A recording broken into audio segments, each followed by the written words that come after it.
we spread it. At this time, issues surrounding education, healthcare, which who isn't talking about, and housing for current and former foster youth. This is the benefits group.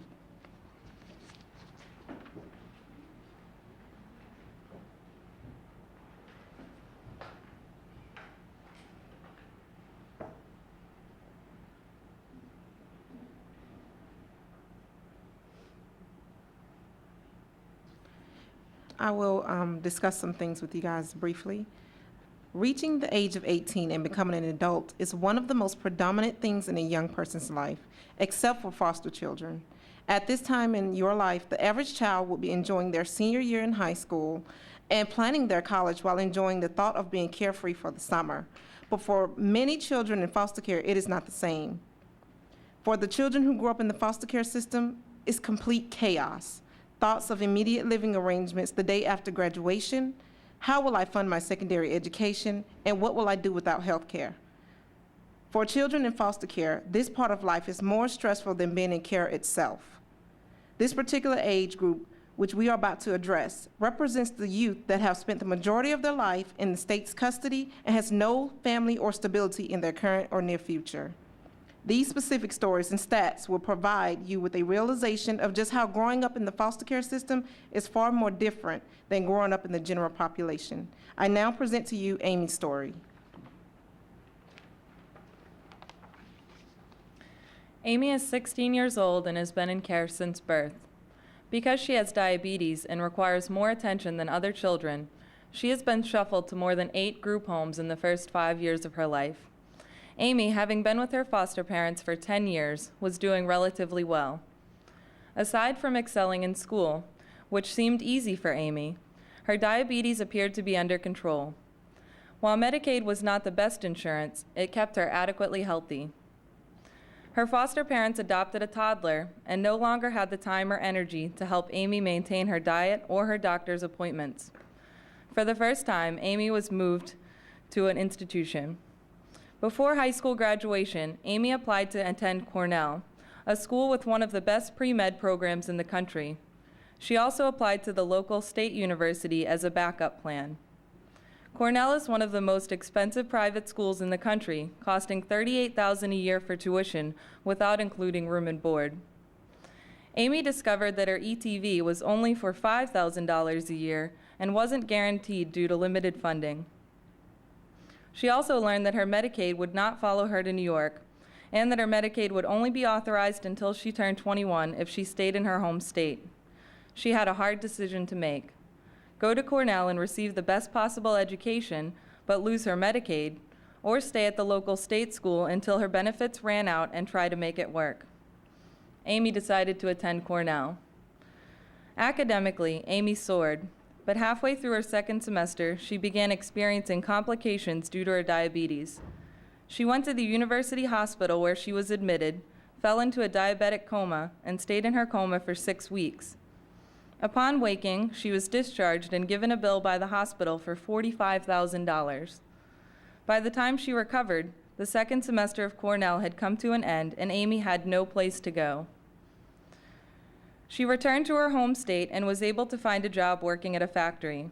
She figured it would take her years to pay off the hospital bill from New York, as well as the tuition for the semester she had missed. Amy realized that without financial support from the Department of Health and Human Services or Medicaid coverage, she was not going to be able to achieve her dream of becoming a doctor. Now she is studying part-time at a community college to become a nurse instead. After just hearing Amy's story, I would like to have the people who are holding a card, you know those nice little cards we got, holding a card that has the letter B on it, to go ahead and stand up for me. You guys represent the 20% of foster youth who are going to be homeless at least one time after their 18th birthday, as well as the 25% of foster youth who experience PTSD greater than war veterans out there. You can go ahead and sit down. And I actually have a second group that I'd like to stand up. If you're holding a lilac card with both A and B on it, I would like you to stand right now, please. Congratulations, you guys are the 3% of foster youth who've graduated from college, so go ahead and give yourselves a hand, because that's quite a feat. There you go. You know, speaking of higher education, the receipt of a higher education is one of the most important activities for success in adult life. With such great importance placed on achieving a higher education, it is appalling that the statistics show that foster youth are less likely to attain their higher education. The statistics show that 70% of youth want to attend college, but only 18% get to attend college, and out of them, only 3% will graduate from college. So our recommendation as a group was that the ETV funds, which get put into the Department of Health and Human Services, then go to the state, then go to the organization that's going to go ahead and fund it to the school to give to the student, goes to the Department of Education instead, because they already have a funding mechanism, financial aid, to go ahead and take care of all of that. This reduces the likelihood that a lot of the money gets funneled into the administrative costs, as well as just increases the chance that the kids who need the money the most are going to be able to get it so that they can attend school. We also recommend increasing the amount of money given to the ETVs. It's authorized for $60 million. However, only $45 million has recently been appropriated to it. If we could get $15 million more and just fund it to the max, it would definitely help foster youth who are unable to attend college make their dream happen. Now, without a place to live, not much else is possible, though. So you get off to college, but you don't really have any place to live. Having no place to live and lay your head makes it harder to attend school or even to work in general.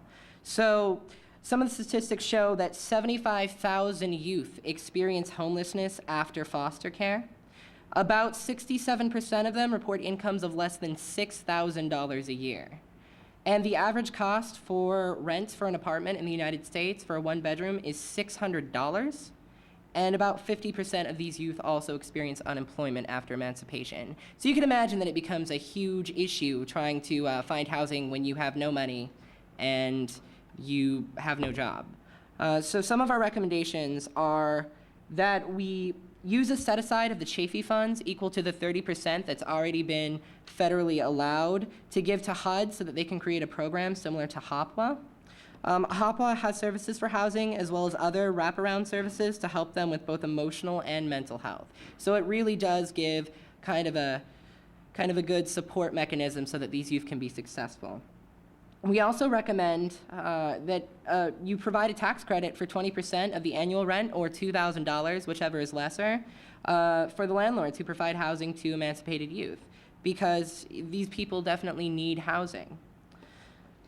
That being said, as important as education and housing are, both cannot be easily achieved without building a strong mental and physical health history. With good mental and physical health care, employment and education, without good mental and physical health care, employment and education are very difficult to maintain and achieve. One of the statistics show that 45 to 80% of foster youth are diagnosed with mental illnesses, yet only 33% receive treatment for those mental illnesses. And that's actually appalling. I mean, just having these mental illnesses and not having them treated. So our recommendation for mental health is to direct the Center of Mental Health Services and the National Institute of Mental Health conduct research on evidence-based practices to address the unique mental health needs of youth in foster care. And it's really important they be evidence-based, because you wouldn't want to go to a doctor who kind of thought that this surgery might work but doesn't really know about it. Same thing with your mental health care. You want to make sure that it's practiced, people know what they're doing. And for healthcare, it's pretty appalling that 47% of former foster youth have health insurance at age 19, but the general population, 78% of them have healthcare at age 19. So that's a huge gap. So thank you very much for your time.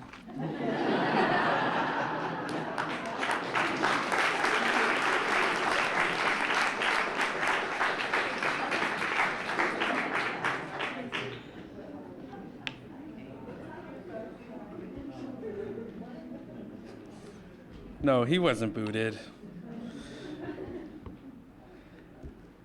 At this time, we're going to